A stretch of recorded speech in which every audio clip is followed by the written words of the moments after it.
Let's get straight to the topic. Tirahin na natin to. Tatlong players ng Gilas Pilipinas markado na ng Qatar. Considering na tune-up game ito ng Gilas Pilipinas or parang trial and error. Kasi nga po walang Kai Soto sa lineup ngayon ng Gilas Pilipinas.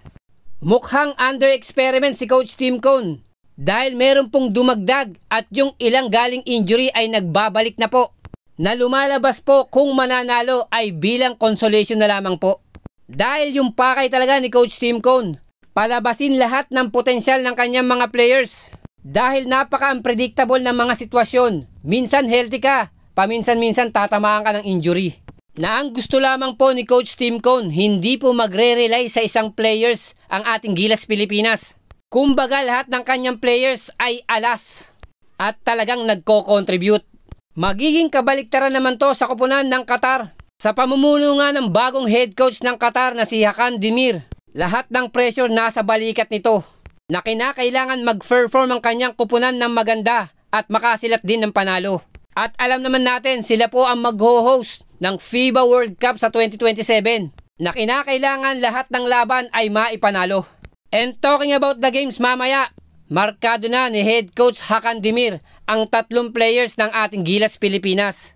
Actually hindi na bago to kay head coach Hakan Demir. Nakalaban na nito ang ating Gilas Pilipinas noong Asian Games. Unang-una sa kanyang listahan ay itong si Justin Brownlee na umiskor ito ng 36 points. Yung kalahati dyan sa fourth quarter niya nilagare. Meron din siyang 8 rebounds at 4 assists.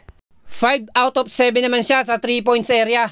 Magiging problema rin ni head coach Hakan Demir itong ating 8-time MVP big man na si Junmar Fajardo na kumulekta ito ng 18 points. 7 out of 9 sa shooting, may 8 rebounds, 4 na assists. Na nagpahirap nga po sa kanyang mga big man sa ilalim sa last Asian Games. Markado rin ito ang isa pa nating MVP na si Scottie Thompson. Yes, malit nga po ang player na to pero yung kanyang hustle para kumuha ng mga offensive rebounds na mayroon nga po itong 11 points, 6 boards, and 2 assists at yung kanyang IQ napakataas na pwede ito maging kandidato bilang best point guard sa buong Asia.